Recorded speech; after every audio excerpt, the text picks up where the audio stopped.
லோகம் பூரா ரோக பயம்.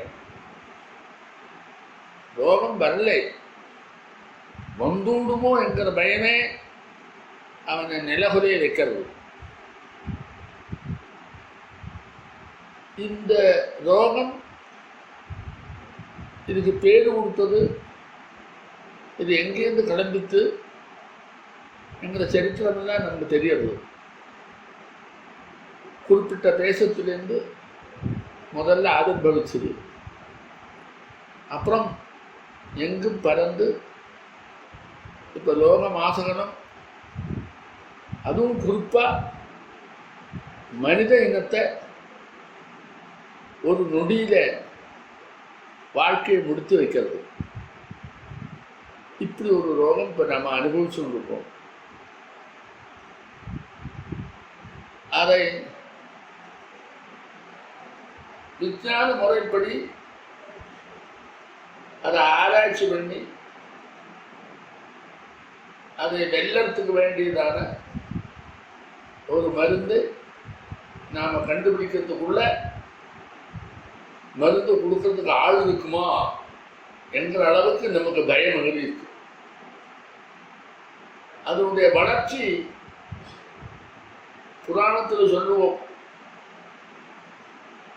வாமனாவதாரம் எடுத்தார், 3 அடி மண்ணை கேட்டார், அடுத்த நொடியிலே திரிவிக்ரமாவதாரம் எடுத்து விட்டார். லோகம் பூரா வியாபிச்சது.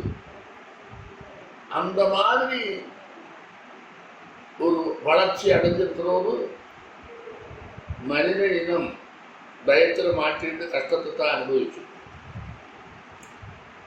இப்படியெல்லாம் லோகத்தை அழிக்கக்கூடியதான எத்தனையோ சக்திகள் இந்த லோகம் கண்டிருக்கு. எதுவுமே புதுசா ஒன்றும் நமக்கு வராது. நாம முதல்ல அது தென்படும்போது நாம புதுசு நினைச்சு அதுக்கு பேர் தெரியாததுனால நாமே ஒரு பேரே போடுறோம். அந்த பேரை எல்லாரும் விவகாரத்தில் சொல்லிட்டு இருக்காங்க. உண்மையா பீதி அப்படித்தான் சொல்லணும். உண்மையா மரணத்தில் ஏற்படுத்தக்கூடிய ஒரு சக்தி அப்படிதான் சொல்லணும். ஆனா இதெல்லாம் முன்னையும் உண்டு. எப்ப லோகம் ஒன்று இருக்கு, அது வளர்றதுக்கு சூழ்நிலையில் வளர்றது, செழிப்பா இருக்கு அப்படின்லாம் வந்தா கூட அது வாழறது, செழிப்பு போறது, அழியறது என்கிறது நிச்சயம் உண்டு. அதனால்தான் புராணங்கள்ல எல்லா யுகமும் திருந்துட்டா கடைசியில லோகமே அழியறது பிரளயத்தில். அவாந்தர பிரளயம், நடுவில் சின்ன அழிவு, மகா பிரளயம் பெரிய அழிவு அப்படின்னு நிறைய புராண இதிகாசங்கள்லையும் நாம் பார்த்துருப்போம். சின்ன அழிவு அப்படின்னா ஏகதேசம் லோகத்தில் சில பேருக்கு அழிவு வரது சின்ன அழிவு, அதுக்கு அவாந்தர பிரளயம். மகா பிரளயம்னா மொத்தமும் அழியறது. மொத்தமும் அழியறதுங்கிறதே வேதம் சொல்லும், புராணமும் சொல்லும். எப்படி பிரளயம் எல்லாம் முடிஞ்சு விட்டா அந்த பிரம்மா இருக்காரே, தாதா யதா பூர்வம கல்பயது, மறுபடியும் புதுசா சிருஷ்டி பண்ணி ஆரம்பிக்கிறாங்க. அப்ப சிருஷ்டிக்கு ஒரு அழிவுண்டு, அழிவானா ஒரு சிருஷ்டியும் உண்டு. இதெல்லாம் ஏற்கனவே ஒரு நியதியில தான் ஓடிட்டு, அந்த நியதி ஒரு நாளும் மாறாது. சூர்யா சந்திரமசௌ தாதா, முன்னாடி உலகத்தில் சூரியன் இருந்தால் சந்திரமஸ் இருந்து, அதே மாதிரி பகவான் மறுபடியும் சிருஷ்டி ஆரம்பித்தார். மறுபடியும் உலகம் தொழுத்து வந்துவிட்டு எல்லா இடத்துலையும் ஜீவஜாலங்கள்லாம் வந்தது, எல்லாரும் சந்தோஷமா இருக்க ஆரம்பிச்சுட்டா அப்படின்னு சொல்லு. இது எப்படி சொல்லுவாங்கன்னா ஷட்பாவ விகாரம். எந்த ஒரு பொருளும் இருக்கணும், இல்லாத ஒன்றும் உற்பத்தி ஆகாது. ஒரு இருக்கிற பொருள் அது பூமியில போட்டா முளைக்கிறது. இப்ப ரெண்டாவது, முதல்ல இருக்கிற பொருளுங்கிறதுக்கு அஸ்தி இருக்குன்னு அர்த்தம். இல்லாத ஒன்றும் தோன்றாது, தோன்றணும்னா இருக்கணும். தோன்றதுங்கிற சப்தத்திலேயே முன்னாடி இருந்தால் தான் தோன்றும். அஸ்தி ஜாயதே உண்டாகிறது, வர்த்ததை வளர்றது, விபரிணமதை மாறுதல் அடையிறது, அபட்சீயதை வாட்டப்படும், நெஸ்ஸதி மறைந்து போகும். இதெல்லாம் நியதியில சேர்ந்ததாகவே சொல்லியிருக்கார். அப்ப அப்படியெல்லாம் வரதுண்டு. புராணம் என்ன சொல்லும் தெரியுமோ? கிட்டத்தட்ட கலியுகம் ஆயிடுத்து. கலியுகம் முடிகிற போது கல்கி அவதாரம் பண்ணி இந்த லோகத்தை அழிச்சு விடுவர், புதுசா லோகம் உற்பத்தி ஆகும். இப்படி சாதாரண விஷயமாகத்தான் இந்த மாதிரி நமக்கு வரக்கூடியதான லோகத்துக்கு அழிவு வரக்கூடியதை சுட்டி காட்டியிருக்கு. நிறைய இடம் இருக்கு. கல்கி எப்போ அவதாரம் பண்ணுவோம், அதுக்கு ஒரு டைம் எல்லாம். இப்போ நான் வந்திருக்கிறது எதுக்காகன்னா, இந்த அழியிற லோகத்தை பூரா அழிக்கிறதுக்கு சில சக்திகள் உண்டு. பல இடங்கள்ல சம்ஸ்கிருத கிரந்தங்கள்ல, புராணங்கள்ல, இதிகாசங்கள்ல, வேதத்துல எல்லா இடத்துலையுமே சுட்டி காட்டுற வழக்கம். அது எப்படி சொல்லுவார்? உண்மையா சொல்ல போனா அஸ்ட்ரானமி அப்படின்னு ஒரு புஸ்தகம் இருக்கு. அதாவது இடவெளிகள், லோகத்தில் இருக்கக்கூடிய இடவெளிகள், ஆகாசத்தில் இருக்கக்கூடிய நிகழக்கூடியதெல்லாம் வச்சு ஆகாசத்தோடு சம்பந்தப்பட்டது. அது என்ன சொல்லும்? அந்த அஸ்ட்ரானமி லோகத்தை அழிக்கக்கூடிய உட்பாதம் வரும். அதுக்கு பேர் உட்பாதம்னு ஒரு பேர். அந்த உட்பாதத்தை ஆறாலையும் தடுக்க முடியாது. வந்ததுக்கு அப்புறம் அதை ஏற்றுக்கிட்டு அதிலிருந்து வெளியில் வரத்துக்கு நாம் ஏதோ சுசூடு பண்ணி வரலாமே தவிர, உட்பாதத்தை ஒரு மருந்தினாலேயோ ஒரு ஆசாமியினாலேயோ ஒரு சக்தியினாலேயோ தடுத்தே நிறுத்த முடியாது. என்னது உட்பாதம்? அதிவிருஷ்டி, அளவுக்கு மீறின மழை. யாரா தடுக்க முடியும்? முடியாது. அந்த மழையிலேருந்து நம்ம பாதுகாத்து கொள்ளத்தான் முடியும். அனாவிருஷ்டி, மழையே இல்லை, வெறும் பஞ்சம். மழை இல்லைன்னா ஒன்றும் உற்பத்தி ஆகாது. பஞ்சத்தில் அத்தனையும் அழிஞ்சு போகும். புல்பூண்டு இல்லையே, அதையும் ஒன்றால தடுக்க முடியாது. பஞ்சம் வராத பார்க்க முடியாது. வந்து விட்டுன்னா தடுக்க முடியாது. அனாவஸ்தி, மூஷிகா, சலபா, அது மட்டுமா? எலி போன்றதான பல இடங்கள்ல தன்னுடைய செயல்பாட்டை எல்லாம் இழுத்திருந்து போடக்கூடியது. சலபா, பறக்கக்கூடிய, ஆகாசத்தில் பறக்கக்கூடியது. ஈ, அந்த மாதிரி சில ஜந்துக்கள். இது எல்லாமே உட்பாதத்துக்கு காரணமாயிடும். இப்ப நாம பார்க்கிறோம், பூமி நடுங்கிறது, நிலநடுக்கம். பூமியின் கூட பேர் இல்லை, நிலநடுக்கம். எங்கெல்லாம் நிலம் இருக்கோ நடுங்கிறது. அதுலேயே பல ஆபத்து வரும், உன்னால தடுக்க முடியாது. பர்வதம் இருக்க, அக்னியை வெளியில கக்கிறது, அக்னி பர்வதம் உமிழல், உன்னால தடுக்க முடியாது. தன்னைத்தான் காப்பாற்றினான். அது பெருங்கொடுங்காற்று, அதாவது தமிழ்ல சொன்னா புயல், தடுக்க முடியாது. அதுலேருந்து காப்பாற்றிட்டு தான் முடியும். அதனுடைய நாசத்தையும் ஏற்றிருந்து தான் ஆகணும். நாசம் இல்லாத பண்ண முடியாது. அதே மாதிரி தூமகேது நட்சத்திரம் ஆகாசத்திலிருந்து கீழே விழவும், அதே ஒன்னால தடுக்க முடியாது. அதை நாம காப்பாற்றிட்டு தான். அதே மாதிரி ஆகாசத்திலிருந்து விழுந்து தூமகேது நட்சத்திரம், தேஜஸ், இப்படி பிருத்திவி, அப்பு, தேஜஸ், வாயு, ஆகாசம், இந்த அஞ்சும் லோகம் பூரா வியாபிக்கக்கூடியதான உட்பாதத்தை உண்டு பண்றதுக்குள்ள சாமர்த்தியம் உண்டு. பிரபஞ்சமே பஞ்சபூதாத்மகம். ஒவ்வொரு உயிரினமும் பஞ்சபூதாத்மகம். உச்சாத நிஸ்வாசம் என்கிறதான அந்த காற்றினுடைய சரீரத்தில் காற்று உள்ள போய் ஹிருதயத்தில் அடித்த உடனே சரீரத்தை இயக்கிறதுக்கு அது பயன்படும். அதுவும் பஞ்சபூதத்தில் ஒன்றுதான். பஞ்சபூதம் அல்லாத ஆகாசத்தில் இருக்கிற தேஜஸ்வருடைய அம்சம் உன்னுடைய சரீரத்தில் இருக்கிறதுனால அது ஆத்மா. இப்படியெல்லாம் இதை பற்றியெல்லாம் சொல்கிறான். அதெல்லாம் ரொம்ப விளக்கத்துக்காக நான் வரல. சந்தர்ப்பத்துக்கு இப்போ என்ன சொல்லும் போதோ அதை சொல்லுவோம். இப்போ பாருங்க, ஆயுர்வேதத்தில் சரக சம்ஹிதையில் இப்படி லோகத்தை அழிக்கிற ஒரு சக்தி வரும். அது எப்படி லோகத்தை எது வழியா அழிக்கிறது என்கிறதுக்கு அவர் ரெஃபரன்ஸ் கொடுக்கிறார். முதல்ல காரணத்தை சொல்லிவிடுறார். என்ன காரணம் சொல்றார்? இந்த லோகத்தை அழிக்கக்கூடிய சக்தியா மாறுறதுக்கு லோகத்துல வாழ்ந்துட்டு இருக்கிறவருடைய அதர்மம் காரணம். அதாவது தூய்மை, சுய கட்டுப்பாடு, இது ரெண்டும் எல்லாருக்கும் இருக்கணும். அதே இன்னொரு அளவுலையும் சொல்லலாம். அதாவது பொறுமையா இருந்தா போறாது, நல்ல சீலம் வேணும், ஒழுக்கம்.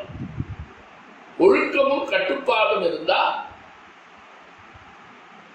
அத்தனை இடையூறுல இருந்து தன்னை காப்பாற்றிக்கிறார். அது நடந்துட்டு போகும், தன்னை காப்பாற்ற. இப்போ ஒழுக்கமும் கட்டுப்பாடும். ஒழுக்கம் தான் வேதத்தில் இருக்கக்கூடிய மந்திரங்கள் நம்ம உபதேசமா கொடுக்கறது. கட்டுப்பாடு தான் வேதம் சொன்ன சொல்ல எடுத்து ஆச்சாரத்தை நாம் அனுஷ்டானம் பண்ணுறோம். இது ரெண்டும் பின்னாடி வரக்கூடியதான உட்பாதங்கள் வரோது இங்கே இருக்கிற ஜீவராசிகள் எல்லாம் காப்பாற்றுறதுக்காகத்தான் ஆரம்ப காலத்திலேயே ஒழுக்கத்தையும் கட்டுப்பாட்டையும் எல்லா சம்ஸ்கிருத கிரந்தங்களும் அழுத்தி எல்லாரும் ஏற்றுக்க வச்சுது. எந்த சக்தினாலேயும் நமக்கு லோகத்துக்கு அழிவு வந்தால் கூட மனுஷன் அதிலேருந்து வெளிப்பட்டு வந்துவிடுவார் என்கிறது முன்னமேயே வேதமும் தர்மசாஸ்திரமும் அதை ஒட்டினதான அறநூல்களும் நடைமுறை எப்படி இருக்கிறது முன்னாடி நமக்கு சொல்லி கொடுத்து. அதனால் நமக்கு அதுலேருந்து வெளியில் வரத்துக்கு நம்மள்கிட்ட தான் இருக்கே தவிர எதிர்த்து போராடி வர முடியாது. எதிர்த்து போராடி வர முடியாதுங்கிறத நிறைய சுட்டி காட்டும். காலமூட விஷம் வெளியில வந்த உடனே அதை எதிர்த்து அழிக்க முடியாது தெரிஞ்சதுனாலதான் சர்வத்திர வியாப்தமாயிருக்கு. அதுக்கு ஆகாயம் இருந்தா போதும், அது இவனோட ஒட்டின்னு விடும். இடைவெளி இருந்தா போதும், இவனோட ஒட்டின்னு விடும். அதனால இடைவெளி கொடுக்காத அதை என்ன பண்ணினாவா அந்த பரமேஸ்வரன் பிஷக் வேதத்திலே அவர் என்ன சொல்லுன்னு தெரியுமா? பிரதமோ தைவ்யோ பிஷக்கு. தேவலோகத்தை தெய்வம், அதாவது தெய்வத்தன்மையுடையதான முதல் பிஷக். சஸ்திரக்கிரிய பண்றவன் தான் பிஷக். பாக்கி எல்லாருக்கும் பிஷக் இல்லை, வைத்தியன்னு தெரியும். அப்படின்னு சொன்னோடனே அவர் ஓடி வந்தார்.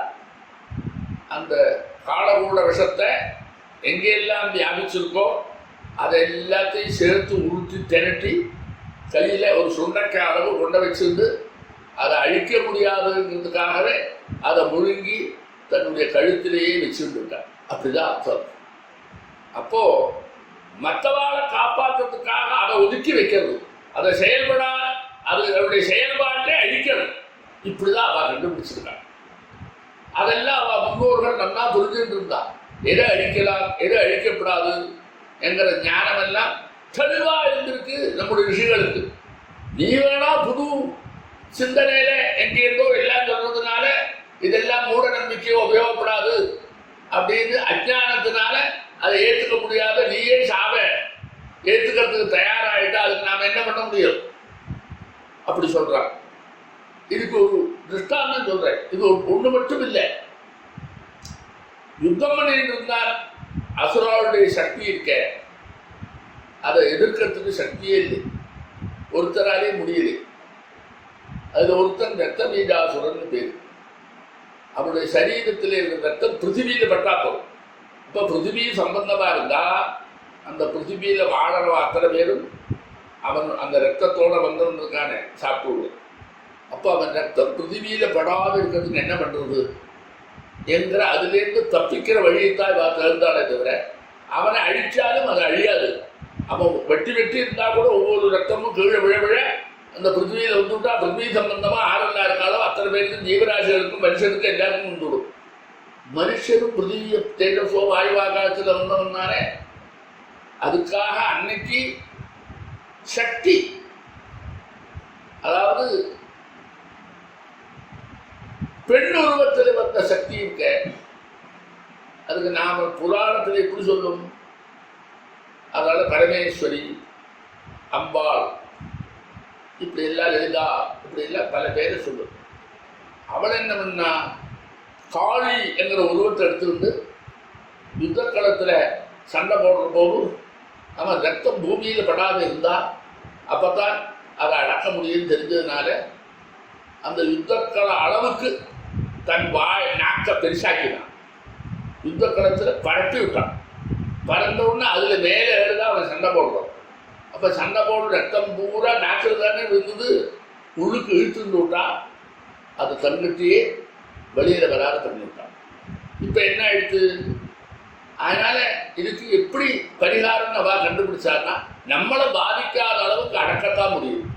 அந்த சக்தி யாராலே அடக்க முடியாத சக்தி தான். நீங்க எல்லா இடத்துலையும் பார்த்துட்டு போயிரு.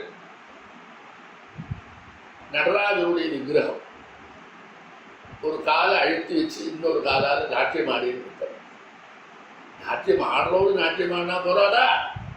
எப்ப பார்த்தாலும் நாட்டியம் ஆடுற கோலத்திலேயே நம்ம பார்ப்பாரு. நாம எல்லாரும் அந்த காரியம் வேலை செய்யறோம் தான் அந்த வேலை செய்வோம். அதுக்காக நான் பாட்டு பாடுறோம்னா பாட்டு பாடிக்கிட்டே கை வச்சுட்டு ஒருத்தருப்பா. அதனால அங்க என்னாச்சு, அந்த பரமேஸ்வருடைய காலடியில, நடராஜருடைய காலடியில ஒரு அரக்கன் இருக்கான். அது மேல காலால அழுத்திட்டு இருக்கான். இவர் நினைச்சா என்ன வேணா பண்ணலாமே. மன்மதனை எரிக்கிற போது நெற்றிக்கண்ணை எங்கோ தொடர்பில் இருக்கிறதுல ஆகாயத்தில் விட்டு எரிச்சார். எரிக்கிறோம். திரிபுரத்தையும் சம்ஹாரம் பண்ற போது அனாயாசேன பண்ணினார். எல்லாம் அழிக்க தெரியுமே. இந்த அரக்கனை அழிக்க முடியாது. அதனால அடக்கத்தான் அப்பதான் லோகம் காப்பாற்றப்படும். அதனால இன்னைக்கும் அந்த காலால அழுத்தி வச்சிருந்திருக்கார் அவர். அதனால்தான் லோகம் காப்பாற்றப்படுறது. அப்படி ஒரு விளக்க உண்டு. ஏன்னா அடக்கத்தான் முடியுமே தவிர அழிக்க முடியாதுங்கிற சக்தி இருக்கு. அதே நாம மறு கடக்கத்துக்கு என்ன வேணும், அதுலேருந்து நாம ஜெயம் பண்ணணும்னா நம்மளுக்கு அதை பாதிக்காத பார்க்கறது தான் அர்த்தம். அதனால அப்படி வச்ச உடனே இப்போ என்னைக்கு பார்த்தாலும் அவனுடைய இது நமக்கு வராது. இப்படிதான் நாம் பல புராணங்கள்ல பார்க்கிறோம். அதையெல்லாம் ஏதோ குப்பை, கந்த புராணம், கந்த புழுகு அப்படி எல்லாம் நம்மளவா எல்லாம் சொல்லுவா. அவளெல்லாம் நம்ம வைக்க வேண்டாம். இப்ப நான் ஒரு உதாரணம் சொல்றேன் பாரு.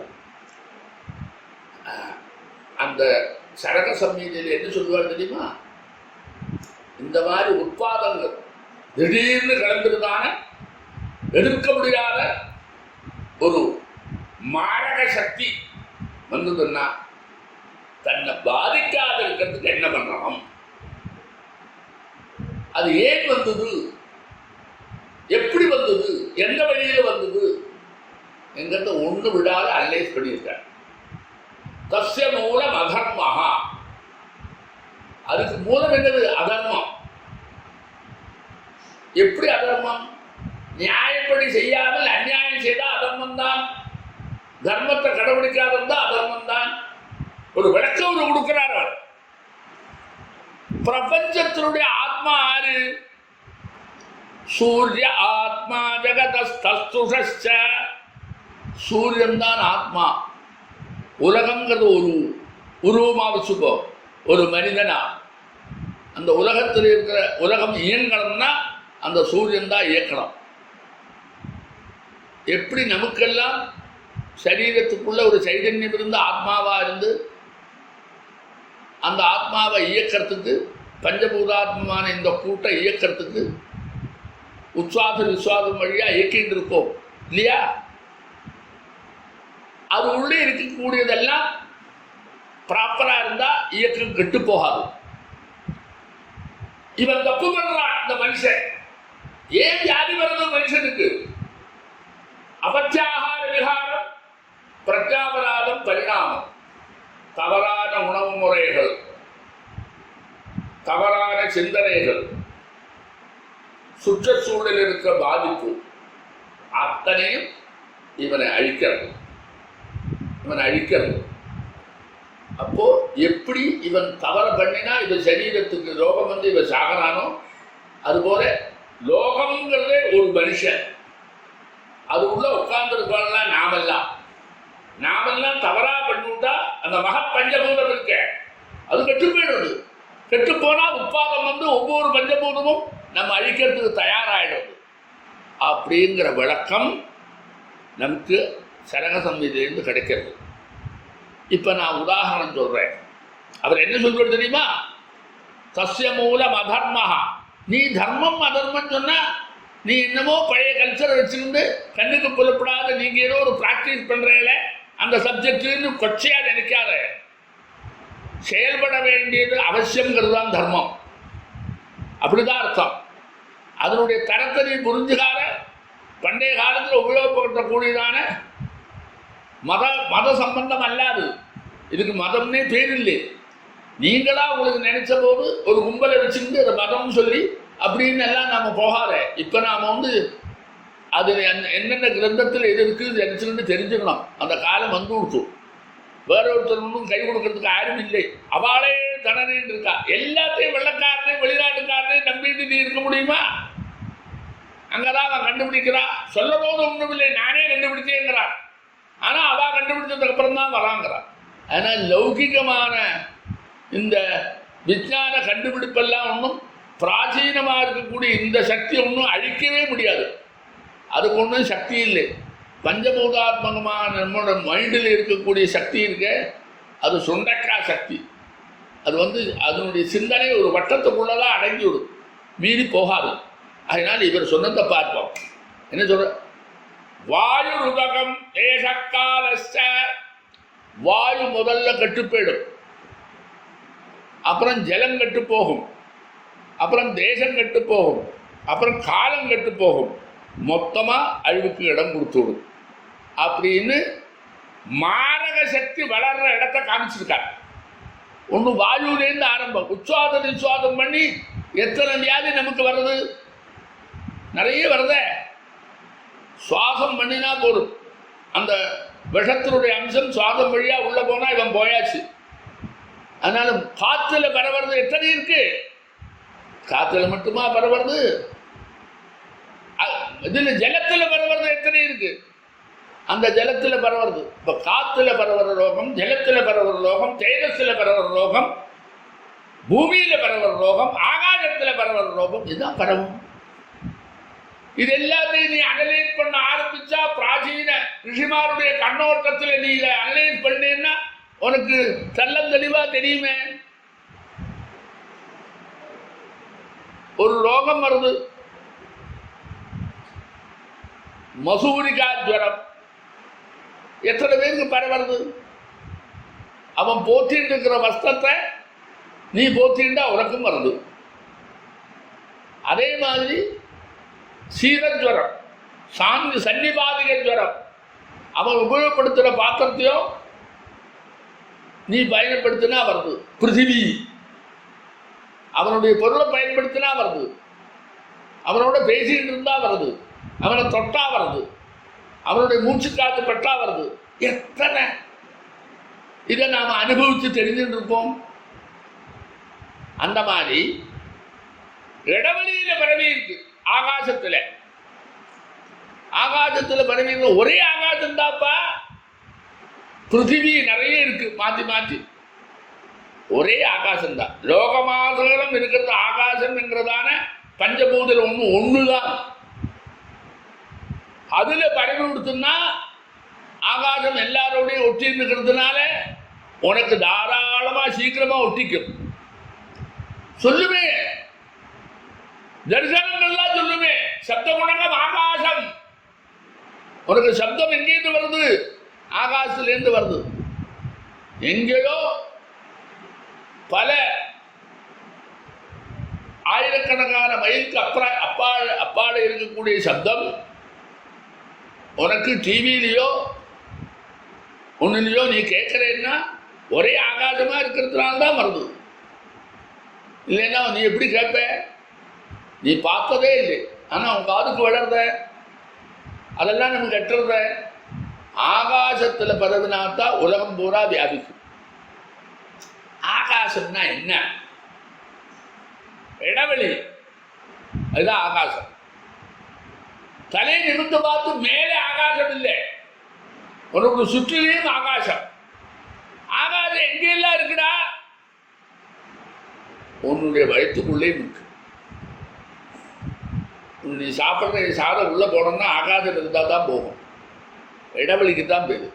அந்த இடைவெளி இல்லாத இடமே இல்லை, நம்ம சரீரத்துக்குள்ளேயும் இருக்கு அந்த இடைவெளி இருக்கு. சாந்தோக்கிய உபனிடத்து சொல்லுண்டா, யாவானுவா ஆகாசா தாவான் அந்தர ஹிருதய ஆகாசா. எவ்வளவு நீ ஆகாசத்தை வெளியில் பார்க்குறியோ அத்தனை ஆகாசம் சின்ன வடிவில் உன்னுடைய ஹிருதயத்துக்குள்ளேயும் இருக்கு. அப்போ இல்லாத இடமே இல்லை. இல்லாத இடம் இல்லாததான் ஆகாசம்னு பேரு. பாக்கி எல்லாம் இல்லாத இடம் தரும். ஜலம் இல்லாத இடம், பூமி இல்லாத இடம், சேனஸ் இல்லாத இடம் எல்லாத்தையும் நீ சொல்லுவேன். பஞ்சபூதத்தில் ஆகாசம் இல்லாத இடம்னு ஒன்றும் சொல்லவே முடியாது.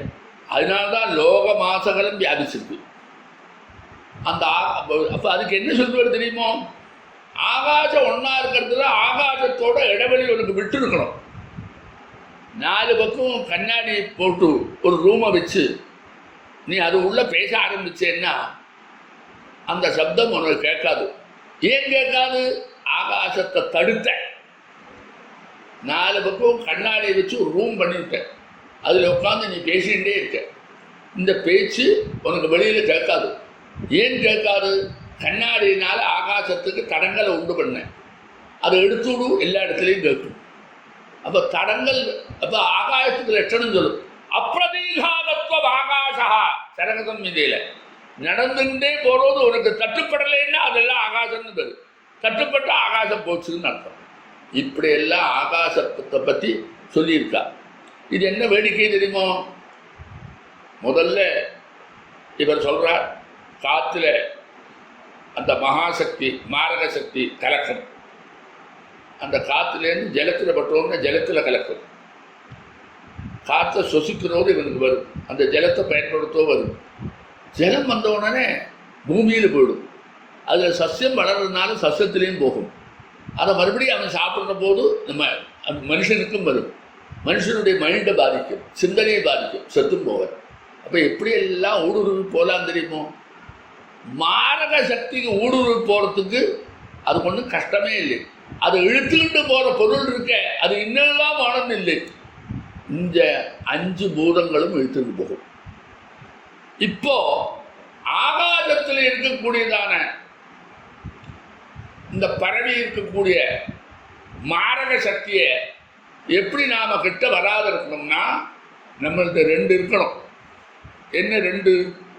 ஒன்று நம்முடைய சரீரம், நம்முடைய மனசு அதை எதிர்க்கிற சக்தியை வளர்த்துக்கிறதாக இருக்கிறது. என்ன தெரியுமோ அடையாளம்? அதாவது சீலம். சமஸ்கிருதத்தில் சீலம் பேர். அதுக்கு பேர் தமிழில் ஒழுக்கம். ஒழுக்கம் இருந்து கொடுத்துன்னா மனசு திடமாயிடும். மனசனுடைய கட்டுப்பாடில் சரீரம் சொன்னத்தை கேட்கும். சொன்னத்தை கேட்டால் ஆகாசத்துடைய பாதிப்பை நிறுத்தி வைக்க சக்தி உண்டு. ஒழுக்கம் மட்டும் இல்லை, இன்னொன்று என்னது? கட்டுப்பாடு.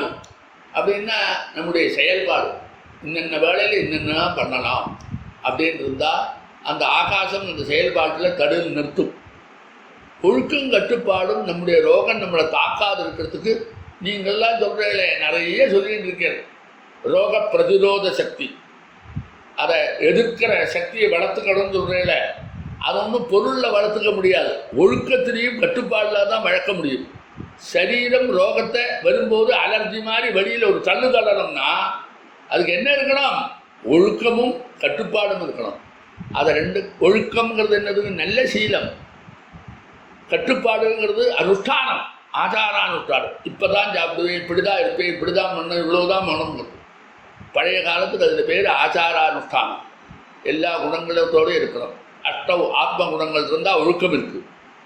நித்தியம் செய்ய வேண்டியதான கர்மானுஷ்டானம் தர்மத்தை அனுஷ்டானம்னா இருக்குது. இது ரெண்டும் தான் ரோக பிரதிரோத சக்தியை சரீரத்துக்கு வளர்த்து கொடுக்கறது. நீ என்னவோ ஆகாரம் எல்லாம் பண்ணா வரப்போறது அப்படின்னு எல்லாம் ஒன்றும் வராதப்பா. இதை நீ பண்ணாதான் வரும். ஒன்று. ரெண்டாவது என்ன செய்யணும்?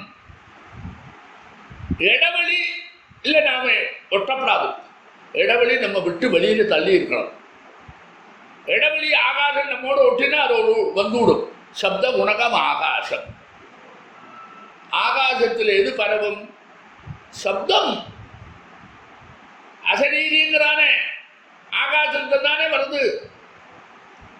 இடி இடிக்கிறது, சப்தம் ஆகாசத்தில் உற்பத்தி ஆகுது. எல்லா ஆகாசமும் வியாபிக்கிறது. முதல்ல வியாப்தி காத்தினாலே அல்லப்பா, ஆகாசத்தினால வியாப்தி. அப்புறம் தான் உங்க காதுல காத்தினால இந்த வந்து கொடுக்கறது. ஆகாசம் இருக்கிறதுனால தான் தெரியுது. ஆகாசத்து ஒன்று நிழுந்தா அத்தனை ஆகாசத்திலையும் தானா பரவி விடும். பரவாத இருக்காது. இடி இடிக்கிற சத்தம் கேட்கறத ஆகாசத்தில் இருக்கக்கூடியதான அந்த சேதஸருடைய தாக்கமெல்லாம் நமக்கு இருக்க. ஆகாசம் நன்னா இருக்கிறோடு அதனுடைய நல்ல குணங்களும் நம்ம அனுபவிக்கிறோமே. அது சப்த குணகம் ஆகாசம். இப்போ வந்திருக்கிற ஒரு வியாதி இருக்கே, அது எப்படி இருக்கு தெரியுமா? நம்முடைய அஸ்ரத்தையினால, நம்முடைய அசட்டுத்தனத்தினால, நம்மள்கிட்ட ஒழுக்கமும் இல்லை கட்டுப்பாடும் இல்லைன்னா எல்லாத்தையும் மீறி வெளியில் போகிறோடு ஆகாசத்தோடு நீ இணையிற. ஆகாசத்தில் பரவி இருக்கிற சக்தியோட உன்னுடைய சரீரமும் ஆகாசத்தில் ஒன்றான உடனே அது தானாகவே உனக்குள்ளே வந்து விடுறது.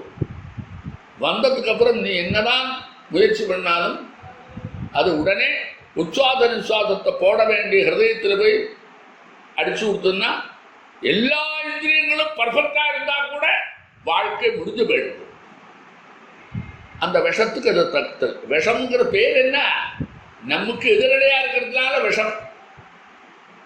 கிளிக்கே லவணம் விஷம் சொல்லுவார். லவணம் நமக்கு ஆரோக்கியத்தை கொடுக்கும். விஷம்ங்கிற சப்தத்தினால எல்லாரையும் அழிக்கிறது விஷம் இல்லை, நம்ம அழிக்கிறது உள்ள விஷம் அது அப்படின்னு அர்த்தம். விஷத்திலே ஒரு கிருமி உற்பத்தி ஆச்சு, அந்த விஷம் அந்த கிருமி அழிக்காது. அதனால எல்லாத்துக்கும் விஷம்னு பேரை போட்டு முடியாது. நம்ம அழிக்கிறதுக்கும் ஒரு விஷம் உற்பத்தி ஆகுது. அதுக்கு அவர் என்ன சொல்லுவார் தெரியுமோ? ஆகாசத்தில் நம்மகிட்ட இருக்கிற ஆகாசமும் பொது ஆகாசமும் நடுவில் இடைவெளி கொடுக்குற போது அதை நாம் கட் பண்ண முடியாது. அப்படி ஜீவிதம் ஓடாது.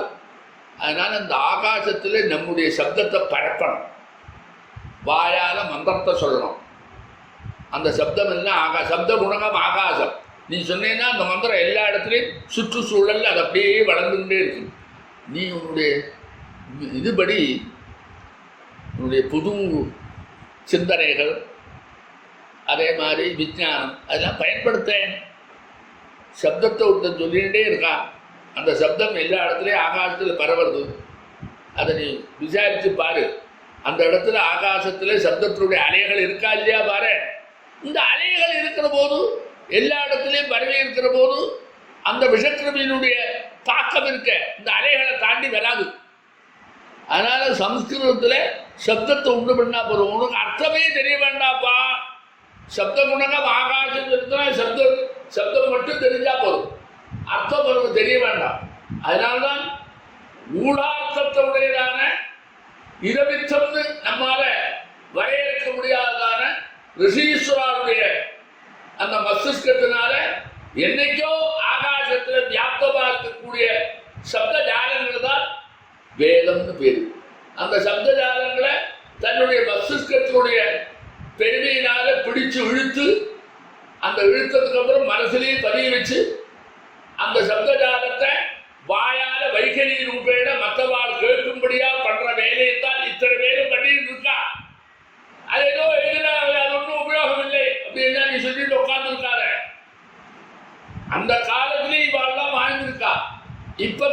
200 வருஷமா நாம வந்ததுக்கு அப்புறம் தான் லோகம் வரலை. லோகம் எப்பவோ இருந்துக்கப்பா. இந்த விஞ்ஞானம் எல்லாம் வராத காலத்திலே லோகம் இருந்திருக்கு. இந்த விஞ்ஞானம் தெரியாத வாழ்வதும் இல்லையவா? நீ புதுசா கண்டுபிடிச்சேன்னு சொன்னீங்கன்னா அவளுடைய விஞ்ஞானத்தை புரிஞ்சுக்காத ஒன்றுமே புத்தியினால ஏதோ பண்ணிட்டு தாற்காலிகமா இருக்க. எத்தனை மருந்து நீ பண்ற, ஏதாவது ஒரு வேதி குணமாகதா? டயாபிட்டிஸ் வந்தது, குணமாகலை.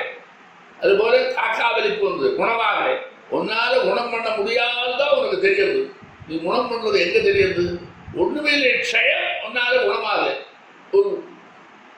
ஒரு ஜுரம் உன்னால குணமாகலை, ஒரு பிளேக் வந்து உன்னால குணமாகலை. இது என்ன சொல்ற? அதுதான் குணமாகும், இதெல்லாம் குப்பைங்கிற. இப்படி எல்லாம் ஒரு புத்தியை நீ வச்சுட்டு இருக்கே.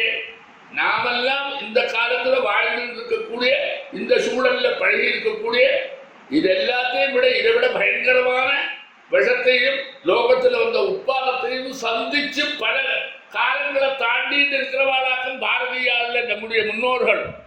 அவளுக்கு ஒன்றும் தெரியாத புது விஷயம் இல்லை. நீ என்னமோ ஒரு புது பேரை போட்டோம்னா புதுசுன்னு நினைச்சுக்கிற. எல்லாம் உண்டு. அதனால் நாம என்ன செய்யணும்? அதனுடைய தாக்கம் நம்மள்கிட்ட வராத பாதுகாக்கிறது ஒண்ணுதான் உண்மையான மருந்து. அவரே சொல்லுவார், நீ உன்னுடைய மனசையும் ஆகாரத்தையும் சரியா வச்சிருந்தா ரோகம் வராத இருக்கிறது தான் நீ பார்க்கணும். உன்னுடைய சுகாதாரம் உனக்கு கரெக்டா இருக்கு, அதை காப்பாற்றுறது தான் உன்னுடைய வேலை. ஆயுர்வேதத்தில் அது என்ன சொல்லும்? ஸ்வஸ்தஸ்ய சுவாஸ்திய ரட்சணம், ஆதுரஸ்ய விகார பிரசமனம். ஸ்வஸ்தனா இருக்கிறவனு இந்த சுவாஸ்தியத்தை காப்பாற்றுற வழியில நீ இருக்கணும். அதையும் மீறி பெரிய சக்தி வந்துவிட்டா நான் மருந்தை தரேன். அப்படிதான் ஆயுர்வேதம். அதனால எல்லாத்துக்கும் மருந்து, எல்லாருக்கும் ஒரே மருந்து எங்கிறதெல்லாம் நீங்களா ஏற்படுத்தி வச்சு அதுல நீங்க ஜெயிக்காமலேயே என்னைக்கும் லோகத்தில் இருந்து என்னைக்கும் மருந்து சாப்பிட்ற மாதிரி, நித்தியம் டிபின் சாப்பிட்ற மாதிரி எங்களை வளர்த்து வச்சு கொட்டு விட்டுகளே தவிர ஒன்றும் உங்களால முடியாது. டயாபிட்டிஸ் வந்து உன்னால பண்ண முடியுதா? ஒன்றும் முடியல. க்ஷயம் போச்சா? போகலை.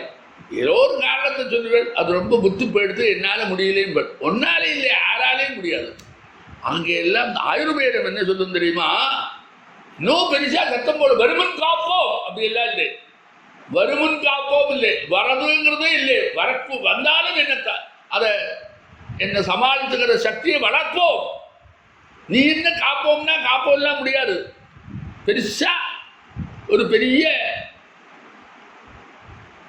புயல் காற்று அடிச்சது, என்ன பண்ண முடியுது? ஒரு நாள எங்கெல்லாம் இருக்கோ வந்ததெல்லாம் திருப்பி சரி பண்றதுக்கு பணத்தை வச்சிருந்தா பண்ணணும். அப்படி கையை நட்டு விஞ்ஞானத்தினால காத்தே நின்று சொல்ல முடியுமா? முடியாது. அப்போ இயற்கையில் இருக்கக்கூடிய சீற்றம் இருக்க, அதெல்லாம் நம்மால தடுத்து நிறுத்த முடியாதுங்கிறது இன்னைக்கு மட்டும் இல்லை, இயற்கை என்னைக்கு ஆரம்பிச்சோ அன்னையிலேருந்தே உண்டு. அதனால்தான் புனഃசிருஷ்டின்னே வருது. இப்படியே இருந்துட்டா ரெண்டாவது சிருஷ்டியே வேண்டாமே. வேறமே சிருஷ்டி, பிரளயம் வருது, அப்புறம் சிருஷ்டி. பிரளயம் எல்லா பதார்த்தமும் லயிச்சு போயிடுதுன்னு அர்த்தம்.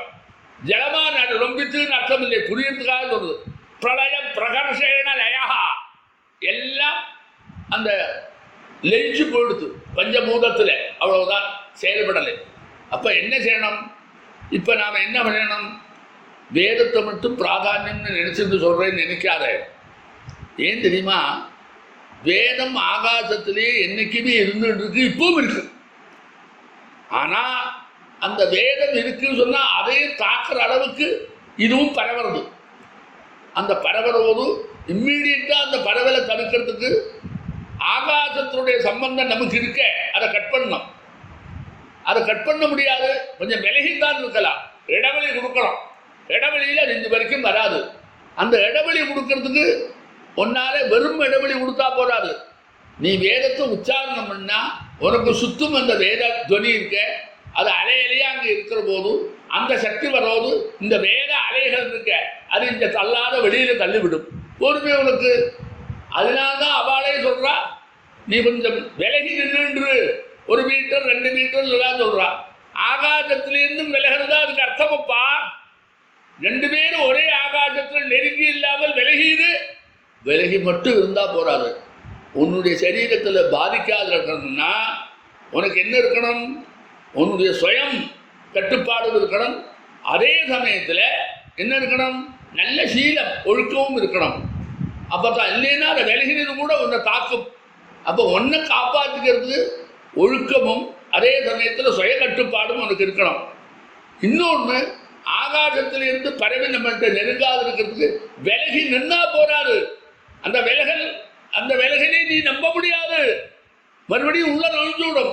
நம்பிக்கையாகிறதுக்காக உனக்கு சுத்தம் ஒரு சப்த அலையை உற்பத்தி பண்ணிவிட்டேன்னா அந்த அலைகள் பரவுற போது அந்த தள்ளி போயிடும். அதை தள்ளறதுக்குள்ள சக்தி ஆகாசத்தில் இருக்கிற அலைகளுக்கு தான் உண்டு. அதனால் நீ என்ன வேணும்? நீ தெரிஞ்ச மந்திரத்தை எல்லாம் சொல்லும். மந்திரம்னு நான் சொன்னேன்னா அது ஆகாசத்திலே நிரந்தரமாக இருந்துட்டு இருக்கு. உச்சாரணம் பண்ணோடனே அங்கேயே அது பெருசாகிக்கும். நீ முள்ள சொன்னாலும் அது பெருசாகிடும். அதை இறக்கி விடலாம். அது வெறும் சப்தமாக தான் இருக்கு. அதை நீ உச்சாரணம் பண்ணான்னா அது ஆகாசத்தில் பரவும். அந்த அலைகள் பரவுறதுன்னு ஒன்று விஞ்ஞானத்தினால கண்டுபிடிக்க முடியும். பாரு, நீயா பார்த்து தெரிஞ்சுக்கோ. அப்படி அழுகினா அது தள்ளி போகிறதுனால நம்மள்கிட்ட வராது. இதை தவிர வேறு ஒன்றும் இல்லை. நான் என்ன சொல்கிறேன்? நம்முடைய வேதம், சாஸ்திரம், புராணம், இதிகாசம் எல்லாமே தர்மத்தில் வருது. தர்மம் வெதிரித்தமான ஒரு சம்ஸ்கிருத நூலே லோகத்தில் இல்லை. எல்லா பாஷை மாதிரி அதில் இருக்கக்கூடியதான அந்தந்த காலத்தில் இருக்கிற சரித்திரங்கள்லாம் சொல்லி லோக விஷயங்கள் எல்லாம் பண்ணி மத விஷயங்கள் எல்லாம் அதை பண்ணி அவாவாவுடைய ஆச்சார விசாரங்கள் எல்லாம் பண்ணி அதனுடைய தன்மையே வேறு. தர்மசாஸ்திரத்தினுடைய நூல், சம்ஸ்கிருத இலக்கியம் அப்படி அல்ல. தர்மத்தை மீறி ஒரு காரியம் அதில் சொல்லாது. இன்னைக்கு இருக்கக்கூடிய பள்ளிக்கூடத்தில் இருக்கிற புஸ்தகமாக இருந்தால் கூட தர்மத்துக்கு மாறுபட்டு தர்மத்துக்கு விருத்தமான ஒரு சப்தத்தை, ஒரு காரியத்தை, ஒரு கொள்கையை சொல்லவே சொல்லாது. தர்மத்தை மட்டும் சொல்லும். அதர்மம் எதுன்னு தெரியறதுக்காக அதர்மத்தை சொல்லும். அப்படிதான் அது. வேற எந்த பாஷையிலையும் இந்த தரம் இல்லை. என்னைக்கு காவியமாக இருந்தாலும், நாடகமாக இருந்தாலும், உபதேசமாக இருந்தாலும், அது புராணமாக இருந்தாலும், இதிகாசமாக இருந்தாலும், எதா இருந்தாலும் அது தர்மத்தை மீறி ஒரு சப்ஜெக்டை சொல்லவே சொல்லாது. அதை நீ கடைபிடிக்க ஆரம்பித்தா தர்மத்தில் நீ இருந்துகிட்டே இருப்ப. இன்னைக்கு பாரு, ஒரு புஸ்தகம் கூட இன்னைக்கு ஒருத்தர் எழுதினா கூட எழுத மாட்டான். ஏன்னா அவன் ஒழுக்கத்தோடையும் கட்டுப்பாடோடும் இருக்கிறவன் தான் அதை எழுதுறான். அப்போ ஒழுக்கமும் கட்டுப்பாடும் அதை ரெண்டையும் அழிக்கிற மாதிரி ஒரு நடைமுறையில், ஒரு பாஷையில் ஒன்று வரப்படாது என்கிறதுல கண்ணும் கருத்துமாக இருந்துதான் இருக்கா. அதனால தான் எல்லாத்துலேயும் நீங்கள் தப்பாக எடுத்துக்கிண்டு அது ஏதோ பழைய கால பண்ணால் கதைகளை சொல்லின்னு இருக்கு. இப்போ காலம் மாறி விட்டு அப்படின்னு கெட்டிக்காரத்தனமாக பெரிய ஞானி மாதிரி நீ சொல்லிட்டு இருக்க. அதெல்லாம் அது இல்லை. நம்ம வாழணும். வாழறதுக்கு தான் பிறந்திருக்கோம். தர்மத்தை வளர்த்தணும்னா நீ வாழணும் முதல்ல. அப்போ தான் தர்மத்தை வளர்த்த முடியும். உன்னுடைய வாழ்க்கை தான் தர்மத்துக்கு பின்னாடி வசதியாக இருக்குதுன்னு வேதமும் சாஸ்திரமும் புராணங்களும் இதிகாசங்களும் தரிசனங்களும் எல்லாம் சொல்கிறது அங்கே. அதனால நீ என்ன செய்யணும்? எந்த ஸ்லோகத்தை சொன்னாலும் சரி, எந்த வேதத்தை சொன்னாலும் சரி, அந்த சம்ஸ்கிருதத்தில் இருக்கிறது நீ சொன்னேன்னா அதனுடைய அலைகள் உனக்கு சுற்றுப்பாடு ரவுண்ட் அடிச்சுக்கிட்டே இருந்தா எத்தனை வேணா கொரோனா வரைக்குமே உங்ககிட்ட வராது. அப்போ உன்னை தற்காப்புக்கு இப்போ என்ன வேணும்? வேதத்தை நீ நினைக்காத, சப்தம்தான் அது பிரதானம். ஆகாசத்தில் சப்தம்தான் வேலை செய்யும், அர்த்தம் வேலை செய்யாது. ஆகாசத்தில் தான் சப்தம் இருக்குப்பா, அதுக்கு சப்தம் தான் வேணும். அது என்ன அர்த்தம் சொல்றது? இந்த கொரோனாவை பற்றி அது சொல்றதா? இதுக்கு சம்பந்தம் இருக்கா, சரியா இருக்கா அப்படின்னு நீ அனலைஸ் பண்றதெல்லாம் ஒரு தேவையில்லாத சப்ஜெக்ட். சப்தம், அந்த சப்தம் தான் நமக்கு வேணும். அந்த சப்தம் எப்படி இருக்கணும்? வேத சப்தமானதுனால அது எல்லாமே நன்மையை சொல்ற சப்தமாகவே தான் இருக்கும். அதுல ஒன்றும் தீமையாக ஒன்றும் சொல்லவே சொல்லாது. அந்த சப்தத்தை நீ நம்பலாம். நீ சாதாரணமா லோகத்தில் விவகாரம் பண்றவெல்லாம் எந்த ஒரு தத்துவத்தை வெளிப்படுத்தினாலும் அவனுடைய ஹிருதயத்தில் வேற ஏதோ ஒரு எண்ணத்தோடு தான் இதை சொல்லுவனே தவிர எல்லாரும் லோகம் பூரா நன்னா இருக்கணும்னு நான் நினைக்கிறேன் எப்ப சொன்னாலோ அவன் நன்னா இருக்கணும்னு அவனுக்கு நினைக்கிறானே தவிர இவாளெல்லாம் கவர் பண்றதுக்கு லோகம் நன்னா இருக்கணும்னு நினைக்கணும் அவன் பிரசன்ட் பண்றானே தவிர பிரசன்டேஷனுக்கு உள்ளே இருக்கிறதுக்கு அர்த்த பேதம் இருக்கும். வேதத்தில் அது வரவே வராது. அது மாதிரி சம்ஸ்கிருத கிரந்தங்களும் வராது. மாறுபட்ட கருத்து மனசில் ஒன்று, வாக்கில் ஒன்று, செயலில் ஒன்று என்கிறதெல்லாம் வேதத்திலேயோ சாஸ்திரத்திலேயோ புராணங்களிலேயோ இதிகாசங்களிலேயோ வராது. லோகக்ஷேமம் மட்டும்தான் குறி. நீ எத்தனை இடம் சொல்ற? லோகக்ஷேமோன கல்பதாமித்யாக கல்பதை ஹவே தத்ர பிரஜாபியோ லோகக்ஷேம சொல்றாரு. வேதமே சொல்றது லோகக்ஷேமமா இருக்கணும்னா பேசுறது. எங்கூர் நன்னா இருக்கணும், என் குடும்பம் நன்னா இருக்கணும் சொல்லலை. நீ எதையோ நினைச்சுக்கிட்டு அதை எடுத்து தொடர்ந்த புஸ்தகத்தை எடுத்து பார்த்து தெரிஞ்சுக்காமல், தெரிஞ்சாலும் அதை வெளியில தள்ளறதுக்காக ராகத்வேஷத்தில் நீ என்னவோ பண்ணிட்டு இருக்க. மொத்தம் உயிரினங்களை காப்பாற்றுறதுன்னு வரும்போது எல்லாத்தையும் மறந்துடணும், எங்க கிடைக்கும் தேடணும். நீ என்ன பண்ணுவ?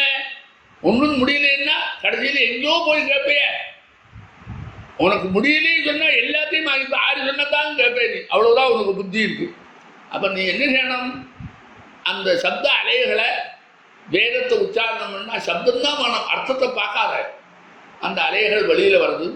நீ எப்படி இருக்க? ஒழுக்கத்தோட இருக்க. நீ எப்படி இருக்க?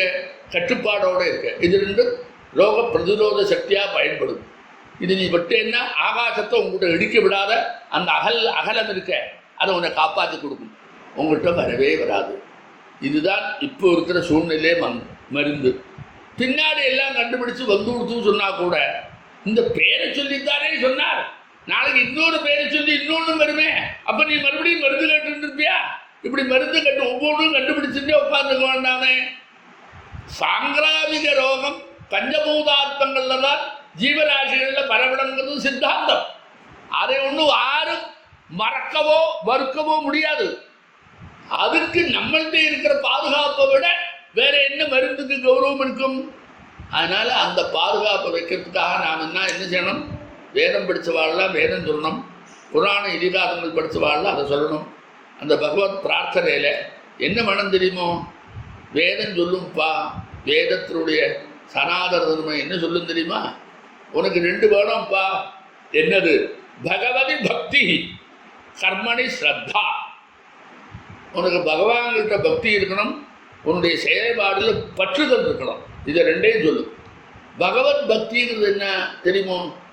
அது நேர ஒழுக்கத்தினுடைய பரியாரம். பகவத் பக்தி இருந்தால் ஒழுக்கமாக இருப்பேன்டா. ஏன்னா பகவானுடைய சொரூபம், பகவானுடைய செயல்பாடு இந்த பக்தியில் வெளிப்படுற போது அவன் மாதிரி தான் நான் இருக்கிறேங்கிற எண்ணம் எனக்கு வருது. அப்போ ஒழுக்கம் இருக்கு. கர்மனை ஸ்ரத்தா, செயல்பாட்டில் நெருக்கம் இருக்கணும். அப்போ அவருடைய கர்மாவில் ஸ்ரத்தை இருக்கணும். அதுதான் என்ன சொன்னார்? சுய கட்டுப்பாடு. உன்னுடைய கட்டுப்பாடு இருக்கணும். தர்மத்துக்கு கட்டுப்பாடுன்னு பேர். அது ரெண்டும் இருந்தால் உன்னுடைய சரீரத்தில் வரக்கூடிய ரோகத்தை சரீர பலமே அலர்ஜி மாதிரி வெளியில் தள்ளி விட்டுவிடும். அப்படியும் அதை மீறி வர்றதுன்னு சொன்னால் ஆகாசத்தை உன்னுடைய உடம்போடு தொடாத பண்ணிவிட்ட ஆகாசத்துக்கு இடைவெளி, உனக்கும் ஆகாசத்துக்கும் ஒரு இடைவெளி கொடுத்தேன்னா இடைவெளி நீ கொடுக்க முடியாது. இன்னொரு ஆகாசத்தில் சப்த ஜாலங்களை பரவினேன்னா அதை தாண்டி அந்த அலையை தாண்டி அது வராது. வராதுன்னு சொல்லும்போது உனக்கு இந்த ரோகம் வராது. நீ ஒன்று கவனிச்சு பாரு. எல்லாரும் இந்த ரோகம் வந்தால் என்ன சொல்கிறா? ஒரு மீட்டர் தள்ளி நில்லுங்கிறா, அவனோடு சேர்ந்து பேசாதேங்கிறா, அவனோடு இருக்காதேங்கிறா, தனிமையில் இருங்கிறா. இப்படி எல்லாம் தானே சொல்கிறான். இதுக்கெல்லாம் என்ன அர்த்தம்? அது காற்றினாலே வரலை, ஆகாசத்தினால தான் வருது. அதனால தனிமையை சொல்கிறாளே. ஒன்று வீட்டுக்குள்ளே இது சொன்னால் என்ன வந்து கொடுத்து தெரியுமோ? வீட்டில் இருந்தால் வீட்டில் செவன் இருக்கு, அந்த ஆகாசம் அதிலேயே கட் பண்ணியாச்சு. உள்ளதான் உட்காந்துருக்கேன், ரூமுக்குள்ளே உட்காந்துருக்கேன், அந்த ஆகாசம் கட் பண்ணியாச்சு.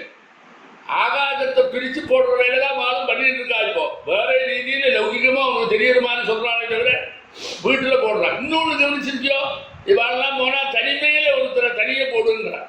ஏன் தனியை போடுறாங்கிற? ஆகாசம் ஒன்றா வரப்படாது, தனி அறையா மாற்றி விடலாம். ஆகாசத்தை தான் விளக்குறாப்பா அவன் சொன்னால் ஒத்துக்க மாட்டான். அவனே சொல்லி வந்ததுக்கு அப்புறம் வெளிநாட்டுக்காரன் 4 பேர் விசாரம் எடுத்துவா ஆகாசம் சொல்லணும்னு நீங்களும் ஜாதகா போடுவேன். அதனால தாங்கள் தனிமைப்படுத்து அப்படிங்கிறது என்ன தாற்பயம்? இன்னொன்னோட சம்பந்தப்படுத்தாதேன்னு அர்த்தம். அதுதானே தனிமைப்படுத்தல். அந்த சம்பந்தப்படுறது ஆகாசத்தினாலேயும் வரும். அந்த ஆகாத சம்பந்தமும் வைக்காத. அப்படி இருந்தால் ஒன்று அதை பாதிக்காது, அது நழுவி போயிடும். அப்படிங்கிறது இன்னைக்கு சொல்ற லட்சணம் எல்லாம் கூட பிராச்சீன சித்தாந்தத்துக்கு அனுகுணமான லட்சணம் தான் அவளுடைய பாஷையில சொல்றாளே தவிர தத்துவம் ரெண்டும் ஈக்குவலா தான் இருக்கு. அதனாலதான் அவன் அவனோட கூட இருந்தா அவன் போற வழி, அவன் இருந்த இடம் ஆகாசம். அந்த ஆகாசத்துலாம் வருது, பூமி மட்டும் இல்லை, இடவெளி. அவன் போன இடங்கள்லாம் எங்க இருக்கு பாருங்கிற, அவன் எங்க போனாங்கிற, ஆரோட பேசினாங்கிற, எல்லாம் ஆகாசத்தோட சம்பந்தப்பட்ட விஷயம். அதனால ஆகாசத்துல பரவி இருக்கக்கூடியதை நாமே அழிக்கணும்னா அது தானா அழியும். ஒரு குறிப்பிட்ட காலம் வந்தா, அதுக்கு முன்னாடி இருந்தா ஒன்னே பாதிக்கும். ஒன்னை பாதிக்காத இருக்கிறதுக்குள்ள நடைமுறை தான் அதுக்கு சிகிச்சையை தவிர அதை அழிச்சு நான் ஜெயிச்சு விடுறேன் என்கிறது தற்காலிகம். நாளைக்கு இன்னொன்னும் வருண்டா இன்னொரு பேரை போடுவேன். இப்பவே சைனாவில் அதை தவிர வேற ஒரு ரோகம் வந்தாச்சுன்னு சொல்றான்.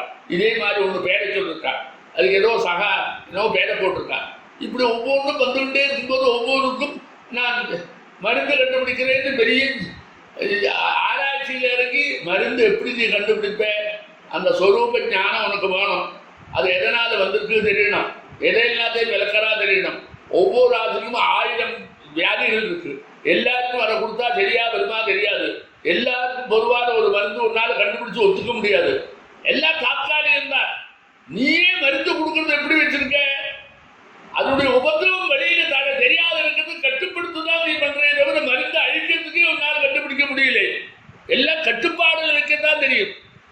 உனக்கு கை வலிக்கிறது கால் வலிக்கிறதுன்னா அந்த வலியை கொள்ளற ஒரு மருந்து கொடுக்குற, வலி போகல, வலி இல்லையே தவிர வலிக்கு காரணம் அப்படியே சாகர வலிக்கு காப்பாற்றி கொடுத்துட்டு இருக்க.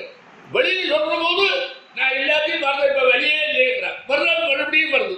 அவனே கேட்டான், இதெல்லாம் சாப்பிட்டாச்சு, மறுபடியும் கால் வலி வந்தா கவலைப்படாதே, வந்தா நான் தரேன் மருந்து தரேங்கிறான். அப்படிதான் வரும். அதனால நாம் என்ன செய்யணும்? நீங்க ஒண்ணு மட்டும் நினைச்சா போதும், உனக்கு இந்த தப்பு வராது. பிராச்சீன காலங்கள்லேயும் இப்ப அனுபவிக்கக்கூடிய அத்தனை சக்திகளும் அத்தனை விஷங்களும் எல்லாம் எல்லா நாளைக்கும் உண்டு. புதுசா ஒன்றும் உற்பத்தி ஆகாது. இருக்கிறது தான் உற்பத்தி ஆக முடியும். இல்லாதது அப்படி இது இல்லாதது ஒன்று உற்பத்தி ஆகாது. இருக்கிறது தான் உற்பத்தி ஆகும். இல்லாத எப்படி உற்பத்தி ஆகும்? அதனால அந்த அபாவம் இருக்க அதெல்லாம் வரவே வர, அபாவத்திலேருந்து உற்பத்தி ஆகாது. அதனால எல்லாருக்கும் இப்ப நீ என்னெல்லாம் அனுபவத்துக்கு சொல்றோ அத்தனையும் பல நூற்றாண்டுகள் தள்ளி இருக்கக்கூடிய, பல நூற்றாண்டுகள்ல இருக்கக்கூடிய அத்தனாலையும் இத்தனையுடைய அனுபவம் அவளுக்கு எல்லாரும் இருந்திருக்கு. அதுலேருந்து ஜெயிச்சு வந்ததுனால்தான் நாமெல்லாம் இன்னைக்கு அவளுடைய குழந்தைகளா இருக்கும். அவளே அன்னைக்கு எல்லாரும் செத்து போனா நாம இருப்போமா? அதனால இதெல்லாம் புதுசா வந்ததாக எங்களுக்கெல்லாம் புதுசா அதை உத்தேசம் பண்ணி இது வரைக்கும் காணாதது, உனக்கு காணாதது, இந்த சமுதாயத்துக்கு காணாதது, 100 வருஷமா காணாதது, 500 வருஷமா காணாதது, அவ்வளவுதான். முன்னாடி இல்லாததெல்லாம் வருது. அந்த இல்லாததெல்லாம் வராது, இருந்தா தான் வரும். அதாவது நாபாவோ வித்யதே சதஹா இது அப்படின்னு சொல்லுவார். அதனால் நீ என்ன செய்யணும்? வேத ஒலிகள் வாயால தான் சொல்லணும், அப்புறம் தான் ஆகாசத்தில் பரவும். நீ அந்த வேதத்தை வாயால சொல்றோடும் அந்த வாயிலேருந்து உற்பத்தி ஆகக்கூடியதான வேதத்தினுடைய ஸ்வரம், வேதத்தினுடைய அக்ஷர சுத்தி, வேதத்தினுடைய ஆனுபூர்வி, இதெல்லாம் பர்ஃபெக்டா இருந்துவிட்டா அந்த வேத சப்தத்தினுடைய மகிமையினால ஆகாசத்தில் பரவி இருந்தா அந்த பரவுதல் இருக்கு ஆகாசத்தில். அது செயல்படும்படியா இல்லை. அதை செயல்பட வைக்கிறதுக்கு நீயா உச்சாரணம் பண்ணா தான் செயல்படும். வாயால நீ சொல்றது உன் வாயிலேருந்து நீ கேட்கலே, ஆகாசம்தான் அதை பெருசாக்கி உன் காதுல கேட்க வைக்கிறது. நீ என்ன செய்ற? காற்று தான் விடுற. எப்படி? அந்தந்த இடங்கள்ல காற்றை கட்ட வச்சு வெளியில விடுற. அது குறிப்பிட்ட சப்தமா அவன் காதுல கேட்கறதுக்கு அந்த ஆகாசம் தான் அதை சப்போர்ட் பண்றது. ஆகாசம் இல்லைன்னா கேட்க முடியாது. இப்போ ஆகாசம்தான் சப்தத்தை அபிவியஞ்சகம் பண்ணி வைக்கிறது. அந்த அபிவியஞ்சகம் பண்ணி வைக்கிற ஆகாசத்துல அது நிறைஞ்சு கொடுத்துன்னா அந்த ஆகாசத்துல நெருங்கி இருக்கக்கூடிய சக்தி இருக்க, இதனுடைய தாக்கத்தினால அது சக்தி இழக்கும் அல்லது மாறி விட்டு விடும். அதனால நமக்கு எல்லாம் வரும். அதனால வேதத்தை எங்க வேணா சொல்லிட்டு இருப்போம். வேதம் படித்தவாள்லாம் வேதம் சொல்லுங்கோ, புராணம் படித்தவாள்லாம் புராணம் சொல்லுங்கோ, ஸ்தோத்திரம் படித்தவாள்லாம் ஸ்தோத்திரம் சொல்லுங்கோ. எல்லாம் வாயால் தான் சொல்லணும். உடனே நீ கெட்டிக்காரத்தனமா சொல்லி வேதத்தை ஒரு டேப் ரெக்கார்டு வச்சு அப்படி பண்ணேன்னா வராது. டேப் ரெக்கார்டுக்கு இந்த சக்தி இல்லை. அதனால அதை பண்ணி விடலாமே, ரெண்டா ஒன்று தானே. இப்படி புதர்க்கமா யோஜனை பண்ணி உபயோகம் இல்லாத பண்ணாத ஹிருதயத்திலேருந்து வாயிலேருந்து வரணும். எப்படி அந்தந்த ஸ்தானத்தை இடிச்சு வந்தா தான் அந்தந்த அக்ஷரத்துக்கு பவர் உண்டு. அதுலேருந்து ஒரு எந்திரத்தில் சொல்லி எந்திரத்தில் வந்தா எந்திரத்திலேருந்து வந்ததுதான் அது. ஜீவன் உள்ள பிராணியிட்டேருந்து ஒரு சப்தம் வரலாம், வெறும் எந்திரத்தில் வரக்கூடாது. அதனால அந்த வேதத்தை படித்தவாள்லாம் வேதம் சொல்லும்போ, புராணம் படித்தவாள்லாம் புராணத்தை சொல்லும்போ, இது நமக்கு சுத்தம் பண்ணிட்டு இருந்தா நம்முடைய உற்சாகத்தினால அந்த 1 கிலோ 1 மீட்டர் தள்ளி நிற்கிற போது அந்த அதை தள்ளி நிற்கிறது சொன்னோடனே ஆகாசத்தில் கட் பண்ணுறதுக்கு தான் சொல்கிறாங்க, வேற ஒரு பொருளும் அல்ல. இப்போ ஆகாசம் விலகி போயிடுது, கிட்டே இருந்தால் தானே ஆகாசம் நம்மளோட ஒட்டிட்டு இருக்கும். வெட்டி இருந்தால் போராது. அந்த ஆகாசத்திலையும் சர்வ பரவலாம். நாளைக்கும் சொல்லுவார், என்ன சொல்லுவார், ஒரு மீட்டர் தள்ளித்தான் இருந்து அப்போ மண் தூத்து அதை வரத்தான் செய்யும். சில இடத்துல 1 மீட்டர் தள்ளியும் வரத்தான் செய்யும் சொல்லுவாளே தவிர அது வராதுன்னு நம்மளுக்கு சொல்ல தெரியாது. 1 மீட்டர் தள்ளியில தனியே இருந்தான்னா நீ ஒன்று நினைச்சுப்பாரு. அவள் என்ன சொல்றா, வாயை மட்டும் முடிக்கணும்னா என்ன, அப்படி ஒன்றும் இல்லை. சரீரமும் எல்லாரையும் தள்ளித்தான் நிற்க சொல்றான். அவனை தனிமைப்படுத்துன்னு சொல்லும்போது ஆகாச வழியா தான் தனிமைப்படுத்துதல். இடவழிய குடு அப்படித்தானே சொல்றா, விலகி இரு அப்படித்தானே சொல்றா. எதிலிருந்து விலகல், எல்லா பதார்த்தத்திலும் விலகல், ஆகாசத்திலிருந்து விலகல். அதை சொல்றதுதான் விலகி இருங்கிறான். அதனால நமக்கு ரொம்ப சர்வசாதாரணமா லோகத்துல வந்திருக்கிற அளவுக்கு கிடுகிடுன்னு வேறலை. ஏதோ நம்ம பாரதத்துல ஆறு பண்ண புண்ணியமோ தெரியாது, முள்ள ஏறது. இந்த ஒரு வாரத்துல நாம அழகா அதனுடைய தடுப்பை மருந்து கண்டுபிடிக்கட்டும், தரட்டும், சாப்பிடு வேண்டான்னு சொல்லி அது வரைக்கும் காத்துட்டு இருந்தான்னா அப்படியே மரணத்தினுடைய எண்ணிக்கை வளர்றதெல்லாம் தப்பு இல்லையா? அதனால வேதம் படித்தவா அத்தனை பேரும் எதை எதிர்பார்க்காம சொல்லிட்டு இருந்தோம். அவாவா காப்பாற்றிருந்தாலே போதும், எல்லாம் காப்பாற்றப்படும். அப்படி பண்ற போதும் அந்த வேதத்தை உச்சாரணம் பண்ணி இதெல்லாம் சொன்னா அந்த வியாதி நம்மளை பாதிக்காமல், வியாதியை நாம எப்படி ஜெயிக்கிறோம், பாதிப்பில்லாமல் நம்ம அதுலேருந்து வெளியில வரோம். அதுல நாம ஜெயிக்கிறேன். நாளைக்கு இன்னொன்று வந்தா கூட ஒன்னாலையும் ஜெயிக்க முடியாது. பாதிப்பு இல்லாமல் வெளியில வரத்துக்கு இப்படி ஒரு சந்தர்ப்பம் இருக்கு. அதை பண்ணி பார்ப்போம். பண்ணினா நமக்கு எல்லாருக்கும் இருக்கு. உன் ஜீவிதமே நம்பிக்கையில தான் இருக்கு. எல்லாத்தையும் நீ நம்பிக்கை தான் இருக்க. உனக்கு பிடிக்கலை சொன்னா நம்பிக்கை இல்லைன்னா மூட நம்பிக்கை சொல்றே தவிர நீ எத்தனை அசட்டத்தர மூட நம்பிக்கை பண்ணி நம்பிக்கையோட காரியத்தை நடத்துற. ஆத்மவிசுவாசமும் நம்பிக்கையும் இருந்தா தான் எல்லாம் நடக்கும். வெளிநாட்டிலேருந்து ஒரு மருந்து வந்துன்னா உனக்கு அவ்வளவு நம்பிக்கை அதுல அதுல தான் நீ ஜெயிக்கிற. அது கரெக்டா தான் இருக்குன்னு அப்படிதான் நம்பிக்கையில தான் ஓடுறது. அது எல்லாத்தையும் விட்டுவிட்டு அதுக்கு நீ உண்மையா அதுக்கு பிரமாணம் தாடணும், சயின்டிபிக் அப்ரோச், அதுவும் நம்பிக்கை தாண்டா. அவன் சயின்டிபிக்கா அப்ரோச் பண்ணி இப்படிதான் சொல்லணும்னு நீ நம்புறையே, நீ பார்த்தையா? அவனை நீ நம்புற, எப்படி நம்பின? அவன் கரெக்டு தான் யாரு சொன்னா? எல்லாம் நம்பிக்கை தான். ஆத்மவிசுவாசம் நம்பிக்கையும் தான் மனுஷனை வாழ விடுறது. அந்த நம்பிக்கை உனக்கு ஜாகிரதை கலந்ததுனால ஆரோ சொன்னா நம்புற, இன்னொருத்தர் சொன்னா வேண்டான்னு வைக்கிறதை விட இதுலயே நம்புறவா நிறைய உண்டு. அந்த மாதிரி நீ என்ன செய்யணும், நீ இதை ஹெல்ப் பண்ணு. இப்ப தேடின்னு இருக்காத. இந்த ஒரு வாரம் நம்ம பெருசாக பண்ணி விட்டோம்னா அடுத்த வாரம் இன்னும் குறையும். அதனால குறையறதுக்கு வழி இதுதான் இருக்கு. ஆளா இருந்தாலும் விலகி நின்று சொல்றதுக்கு இல்லையோ, அந்த விலகல்ல இருக்கக்கூடிய ஆகாசத்துல இந்த வேத சப்தங்களை நீ கலந்து விட்டேன்னா அது அழிஞ்சு போகும். 14 மணி நேரம் இருக்குங்கிறது முன்னாடி அழிஞ்சு விடலாமே. ஏன்னா அதுல தானே பரவுறது. அதனுடைய சக்தி இழக்கும். இந்த வேத சக்தியினால, வேத மந்திர சக்தியினால, இந்த சப்தத்தினுடைய சக்தி. அப்படி பண்ணேன்னா நமக்கு எல்லாம் நல்ல காலம் வரும். அதனால நாம் உபதேசம் பண்றதாக நினைக்காத. எத்தத்துன்னா பித்தம் தெளியுங்கிற ஸ்டேஜில் நாம வந்திருக்கோம். ஆற சொன்னாலும் கேட்போம். அதுபோல் நினைச்சு இப்படி ஒன்று இருக்குன்னு அதையும் சொன்னா கேட்கத்தான் வேணும். எத்தத்துன்னா பித்தம் தெளியுங்கிற ஸ்டேஜுக்கு வந்தாச்சுப்பா. நம்ம யாருக்கும் அதனுடைய சொரூபம் தெரியாது, அடிக்கிற மருந்தும் தெரியாது. இதுதான் கண்டுபிடிச்சாகணும்.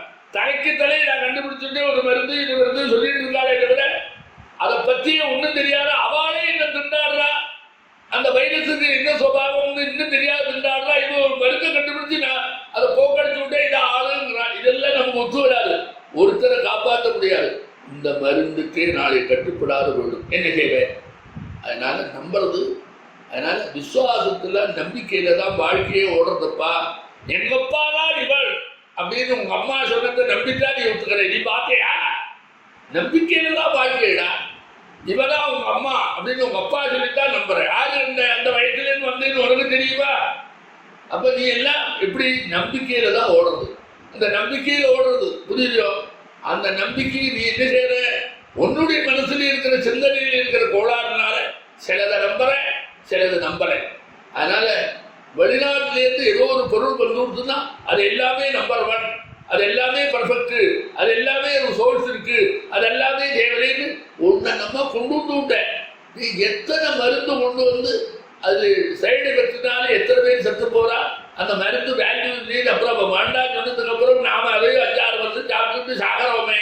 இதெல்லாம் நீ எப்படி புரிஞ்சுக்கலே? அதனால் நம்பிக்கை தான் முக்கியம். வேதத்தை நம்பு, வேதம் சொல்ற தத்துவத்தை நம்பு, தர்மசாஸ்திரம் சொல்றத நம்பு. இப்போ இதெல்லாம் உனக்கு உபதேச ரீதியில் நான் சொல்லலை, அதில் எல்லாம் அனலைஸ் பண்ணி பார்த்தா இப்படி ஒரு வழி இருக்கு என்கிறதை யாருக்கு பிரியம் இருக்கோ அவளுக்காகத்தான் சொல்கிறேன், எல்லாருக்கும் இல்லை. யாருக்கு இதில் நம்பிக்கை இருக்கோ, யாருக்கு வேத தர்ம சாஸ்திரத்தில் நம்பிக்கை இருக்கோ அவளுக்கு நான் தேடி பிடிச்சி கொடுக்க முடியாத மொத்தமாக சொல்லுவேன். பாக்கி உருவா நீங்கள்லாம் ஒன்றும் கவலைப்பட வேண்டாம். அவளுக்காகத்தான் இதை சொல்கிறேனே தவிர லோகத்தில் இருக்கிறவாள்லாம் நான் சொன்னதை கேட்கணும் என்கிற அகங்காரத்தில் சொல்லலை. அவள் அதெல்லாம் பண்ணுவாள். அப்போ அவளை காப்பாற்றுறது ஒரு போர்ஷன் தானே, அது நாங்களே பண்ணிவிட்டோமே, அதுவும் லோகத்துக்கு நல்லது தானே. வேதம் படித்தவாளெல்லாம் இதை சொல்லிட்டு இருந்தால் அவள்லாம் காப்பாற்றப்பட்டாச்சு, அதுக்காக நீ செலவு பண்ண வேண்டாம். புராணம் படித்தவள்லாம் சொன்னால் அவனுக்காக காப்பாற்றப்பட்டா பண்ண வேண்டாம். உனக்கு லாபம் தான். பாக்கி நீ வந்தது மருந்தில் நீ பார்த்துக்கோ, இவாளெல்லாம் இதில் பார்த்துப்பா. அப்படிதான் அர்த்தமே தவிர இதோ புதுசாக அவங்க கண்டுபிடிச்சதுன்னு அர்த்தம் இல்லை. இது புதுசும் இல்லை பழசும் இல்லைப்பா, எல்லாரும் அப்படிதான் இருக்கா. நீ ஒன்று பாரு, அவனுக்கு ஒரு ரோகம் வருது, மஞ்சக்காமாலைன்னா எவ்வளோ அடித்து பிடிச்சிட்டு ஓடுறேன். அவனுக்கு வசூரி வந்திருக்கு, 10 பேர் டாக்டர் போகிறான், 10 பேர் பார்க்க போகிறான்.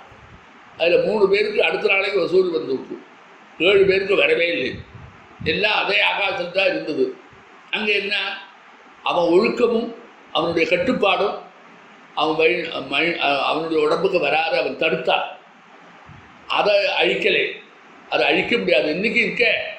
அதனால் எதையுமே அழிக்க முடியாத சக்திகள் நம்ம தாக்கிற போது நாம் அதை அந்த தாக்கல் நமக்கு நம்ம அழிக்காமல் பார்த்துக்கிண்டு அதுலேருந்து வெளியில் வரத்துக்கு என்ன வேணும் அப்படின்னு நம்முடைய சுய கட்டுப்பாடு எல்லாம் கொண்டு வரணும். அதுக்கு இதை பயன்படுத்தலாம். லோகக்ஷேமமாக இருக்கும்.